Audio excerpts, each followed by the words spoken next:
In this video, I'm going to calibrate my two new BenQ monitors, but it does not go according to plan.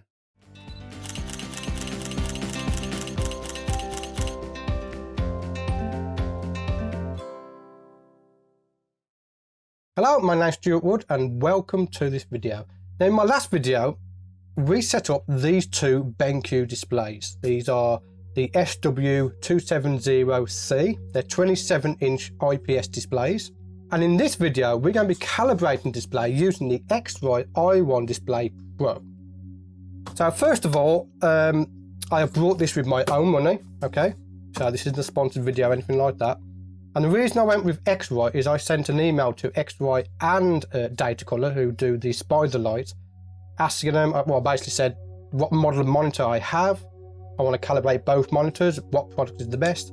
X-Rite is the only one who emailed me back with advice as to which product to buy, and they suggested the i1 Display Pro.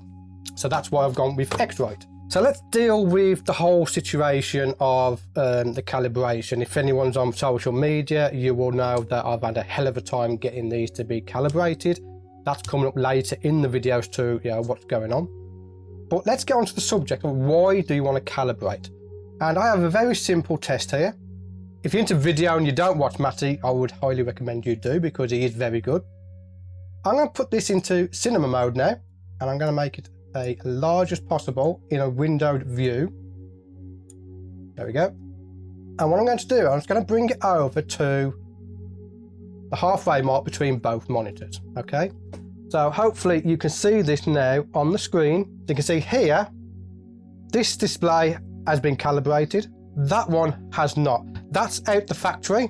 Now, like I said in my last video, I said that although they are calibrated out the factory, it's not necessarily 100% accurate, particularly with the setup, because your computer hasn't been calibrated. It hasn't been told how to interact with the monitor. So, and you can see, I hope you can see on there, the difference between those two. The skin tones on this monitor here looks way better than that one. That one looks a bit reddish. So for anyone who's saying, why are you calibrating them, even though one of the features is that they're calibrated out of the factory? That is why. Now, let's go on to the funny story as to why that monitor is calibrated, because originally I wanted my display monitor on this side calibrated. And I don't know if it's a software configuration, whether the palette mask that comes with the BenQ monitors is confused. It could be Windows, but I don't think Windows would affect it, because as we all know, all us Windows users know that Windows is 100% working perfectly fine and has no conflicts with any type of software. I figured I wanted to do a real-world calibration, but I also needed to get on with my work. So I thought if I calibrate this display here, which you don't normally see on the channel, I can then calibrate this display live. But when I calibrated this display, it actually calibrated that one. So while it was setting this one up, this one was changing brightness and it was all confused. And what I found out is, if I come into my display settings now, and we have two monitors, 1 and 2, I identify them, you can see 1 in the corner, and then we have the 2 on this one. And when I was calibrating them, this monitor here, well, let's say this one was assigned as number 2, but the BenQ software thought it was number 1. So even though the software is on this monitor getting calibrated, it was throwing the calibration over to this monitor. Absolute nightmare. So fingers crossed, hopefully now I'm recording this, it's gonna all go smooth. Spoiler alert, it does not go according to plan. So what I'm going to do is I'm going to go through the demonstration on how to calibrate the monitor. And the reason why I can only demonstrate is because we have the video lights on and I can't calibrate them with those lights on because that's not how I normally work. Okay, so let's get into it, okay? The difference between hardware and software calibration. There's not much difference, but the hardware calibration is more accurate. I believe it's more stable. I mean, I've watched a couple of videos and there's very contradicting information out there, particularly on YouTube, as to the overall difference. From my experience from software calibration, because these are the first hardware calibration monitors I've had, the software calibration can be thrown out very easily with a simple software update, either Windows or your driver update. It can throw out the software calibration. So with software, you've got to do it more often and it's slightly less accurate, but not that much that you would really notice it. Only the high-end professional jobs where if you are printing for art prints, which is what I'm thinking of doing next year, or you're delivering content to a client, that's when you would preferably go for the hardware calibrated display. So I'm going to be doing a hardware calibration on this monitor. So if your monitor does support hardware calibration, I would suggest you use the software that comes with your monitor. I'm going to be calibrating for Adobe RGB and Rec 709. Now, I'm not going to be doing 709 in the video, obviously. I'm just going to show you this process now because my cameras are set up for that. My workflow is that I want my monitor to be in that color space. Now, if you don't understand what about the color spaces and all that, it's just the amount of colors you can get in a certain range. Now, first of all, what I want to do is, like I said, I am going to be doing a hardware calibration. So if anyone out there has a monitor that got the X-Right, you'll be using a software calibration. The procedure is roughly the same. You're just using different software. I'm going to bring up the Palette Master. Now, this is the software that comes with the BenQ monitors. And before I do this, I have installed the drivers for the monitors. Okay, they have drivers from their website, so do download the latest drivers and the latest software for your display. And that also goes for your calibration hardware. Download the latest software for that as well, so everything is up to date.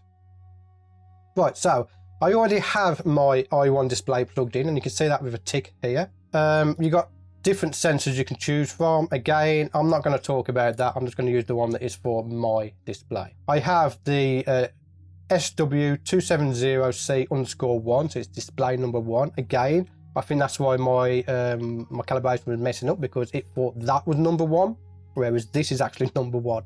So we're going to go with advanced. Click start. So now we are presented with two options, profiling and validation. So because we are calibrating it, we are going to do the profiling. So we'll click that, click next. This is our color space. This is what I was talking about before. Now that we're in Adobe RGB, you have this triangle here, which represents your overall color space that the monitor can display. If I was to change this to, say, Rec 709 for video editing, you can see how it gets smaller. It's a smaller color space. So obviously we want to calibrate for the largest color space. Our white point is D65. It's the industry standard for this. And luminance. Okay, for the luminance, I'm going to keep it all at 120, 2.2. Some people use 100, 110. Some people calibrate their display for paper. I'm just going to leave it at 120 to keep things simple. But I am going to tick relative for my black point. And that's from advice of photography friends that have got these type of monitors. Let's click next. Okay, so calibration 1. So these monitors support 3 custom calibration presets. We're going to be using number 1. Number 2 is going to be Rec 709. Okay. And I have a spare one for number 3. If I was to plug in a laptop or something into these displays, I can calibrate that as well. Profile 9, that keeps everything in there that we need to know about the file, such as the monitor it's calibrating, the white points, the color space, the lightness, the gamma, and so on. Okay. So next I'm going to click system level, because again, this is what I've been told from advice from photography friends. And profile version 2, it's less buggy when in Windows, because we all know that Windows works perfectly okay. Profiling type matrix, because that's the largest color space it's going to do. And the patch size is going to be large, because we want to have it really, really accurate. Might as well do it as accurate as possible, eh? Okay, so start measurement. And what it's telling me to do is to open up the sensor. So we have to open it up. Okay. Then click continue. And this is where it tells us to place it on our screen. And we have a nifty little hole just here we can place the sensor through. But unfortunately, this doesn't fit. I don't know if you have to pass the cable up. In a sensible, ideal world, you put the cable up into the computer. But with my setup, my computer is underneath the desk and the cable isn't long enough to do that. So in order for me to do this, I have to take the shroud off. So we're going to just take that middle section of the shroud off. Let's place our sensor onto the display where it's telling us to. So we have the display dangling down on the monitor. And what I'm going to do is now just bring out the monitor a little bit, tip it back so that gravity pushes the sensor onto the screen. Now, I didn't do this years ago when I first did software profiling.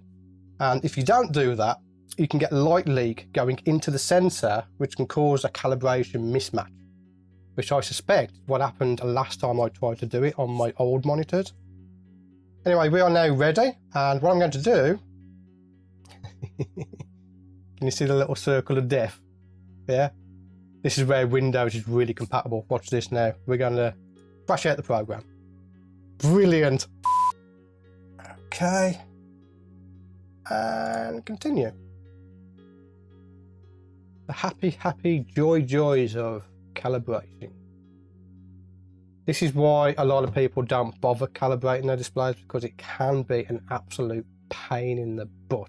And as I said, I haven't nailed it down to either the Palette Master or the Windows system. I don't know which one is causing these issues. So you can see the monitor changing brightness now, because on a software calibration, it will tell you to adjust the brightness on your monitor.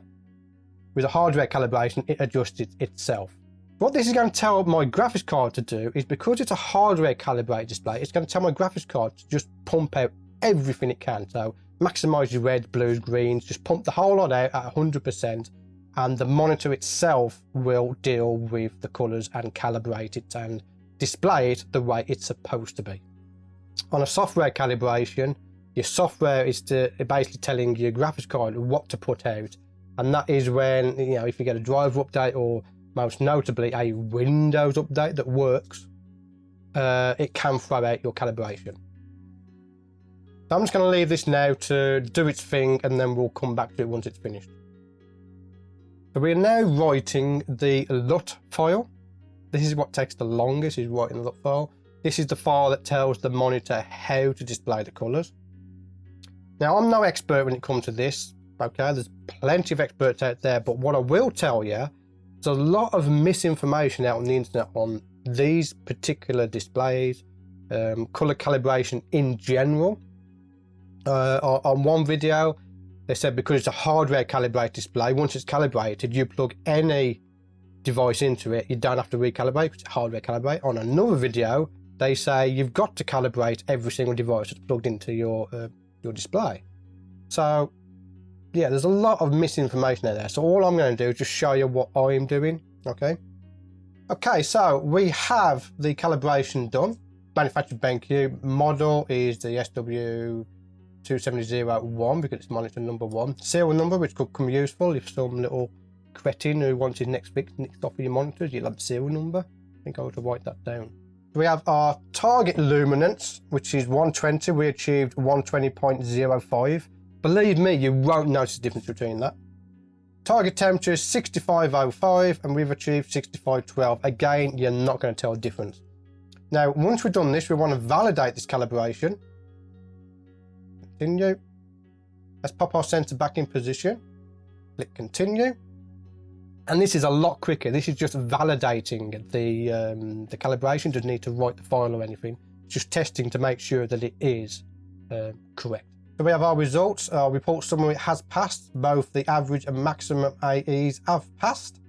The only thing I wished Palette Master had was a before and after. On software calibration, you have before and after, so you can see the difference. Unfortunately, when I click finish, it will literally just close down the software, almost like it crashes. And when I first did it, I did think it was crashing. So that is how you calibrate a display. Now, if I had one display, I'd be done. You can go off now and I can work on that monitor. Now I have to do this display, and this is where I'm getting all the problems. But this is where the fun and games is going to start. Right, so now I'm going to go Palette Master, and our aim here is to get this display to look the same as this one, so that they are both calibrated. Well, at least it didn't crash out that time, so we're getting a little bit closer, aren't we? Did you see that then? See this? Why is it calibrating this display when it should be calibrating that display? Can you see my problem here? Can you see? Oh, look at that. Boom. Sensor error. Oh my God. I can understand why people buy Macs now, because this is really starting to get annoying. So it is adjusting the brightness on this display. Okay, but I want you to just keep an eye on this one. Let me just tilt this down for you, just so you can see what's going on here. I want you to keep an eye on that display. But it is adjusting the brightness so far on this screen, so that's good. It's on calibration 1 as well, because I couldn't select the custom calibrations on this screen either. If I just take you through that now while we're waiting. If I come to the menu on the BenQ and look at color mode, you see there I have calibration 1. On this one I can't select calibration 1. It's just, it won't let me. I've noticed now that even though it's processing these colors, the actual measurement isn't progressing. So I suspect it's crashed again. Something's not working properly. Like I said, this one we did flawlessly. Perfect, straight out the box. This one, it just doesn't want it.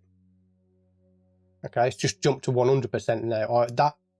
That has not worked, I'm telling you now. The colours were not coming up on that little square box. Even though we've assigned it to this monitor and the calibration is on that monitor, it's saving the file over to this one. Right, watch this now. If we do a validate calibration, okay? Only having one calibrated monitor is perfectly okay in my book. So if you look here, look, failed. Both failed. Look, measure this. Average AE is 9.5. That is bright. I mean, look at these. They're just too bright. Like, and going back to what I was saying, having one calibrated display is okay for my workflow because that's where all of my work is displayed. But I want it to be this display, not this one.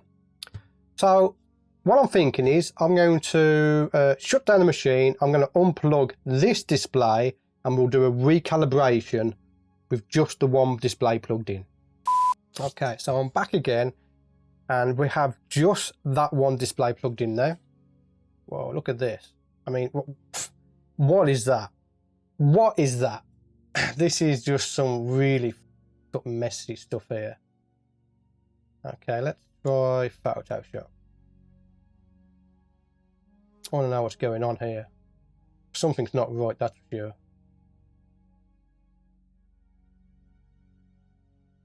Whoa, look at that.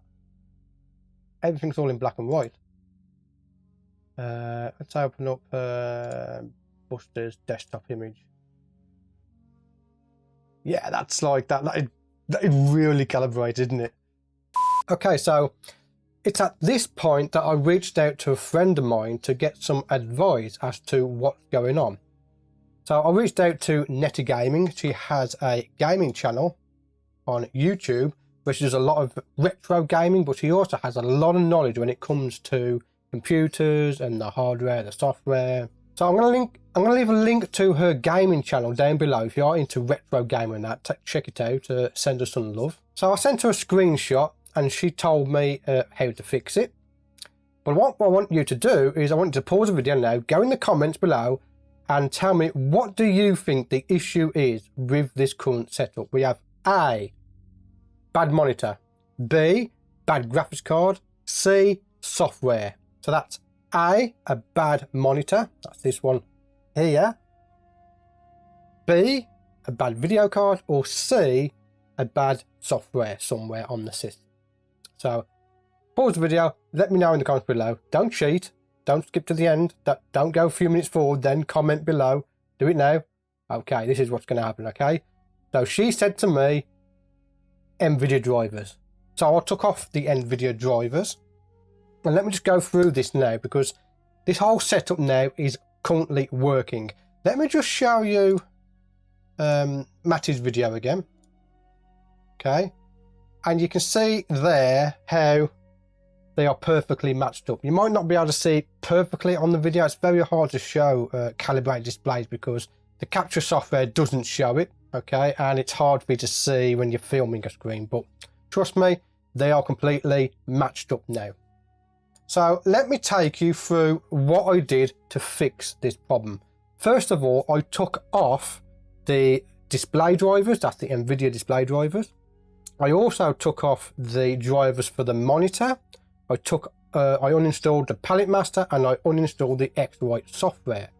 From there, I first of all installed new drivers from the NVIDIA website, and after every single uninstall and reinstall, I restarted the machine. Okay, I then put on the drivers for the monitors. I then reinstalled the Palette Master software. I then put on the XRD management software, which is for the X-Write. I don't know if that has any effect, but I put that on. I then put on the i1 profiling software. Once all that was done, I alluded to this earlier about how you've got display 1 and 2. So now it's 1 and 2. Okay, identify it, 1 and 2. But also inside the NVIDIA software, this is where the key lay, I think. In here, originally it was 1, 2. So it was the opposite way round. Okay. So I had to swap those around to 1 and 2 so that the NVIDIA software, move this out the way, so that the NVIDIA software matches the Windows software. I did all that. As I said, reinstalled the drivers, did all that, did all that configuration, and this monitor here, calibrated first time, straight through, perfectly. And as you saw previously, they are both all set up. So if you do have any type of calibration issues, validation issues where the validation fails, or you have some wonkiness like I had with our black and white icons, reinstall your drivers, reinstall your Palette Master, reinstall your X-Write or whichever calibration hardware you use, and reinstall those.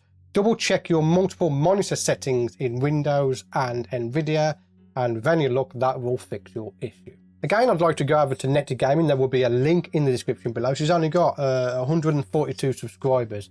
If we could push her to 500, that would make her day.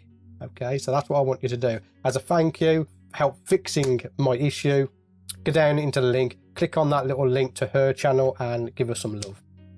So that's it. Both monitors are working, both monitors are calibrated.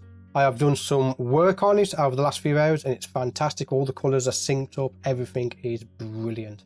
So I like this monitor again now. I was falling out with it, but now I like it. They do have some issues, but that's going to be for my review, which will be out in a couple of weeks. So that's the end of this funny, instructional, problem type video. I don't even know what this video is. I was not going to post it, but I thought, well, if someone else has the same issue, then this particular video might help them out with their problems. Most of the time, it's always Windows or driver related, most of the time anyway. So now that both of these are calibrated, I can now get on with my work. Back to usual schedule programming. We're going to be doing the final video for the oil, milk and paint video. I'm going to show you the editing of that. We're also going to be photographing some praying mantises with a new diffuser I've been sent for review. We're going to get my opinions on that as well. That's all coming up in the next couple of weeks, so look forward to that. I want to thank you for getting to the end of this video, and as always, I'll see you on the next one. In this video, I'm going to calibrate my two BenQ. In this video, I'm going to be Hello, my name's Stuart Wood, and welcome to this video. Now, my last video, was it last video? Yeah. And in this video, I'm going to calibrate them using the... And in this video, I'm going to calibrate... And in this video, I'm going to calibrate them using... I'm going to be doing a hardware calibration. If your monitor supports hardware... Now, I'm going to be calibrating for Adobe RGB. That's the higher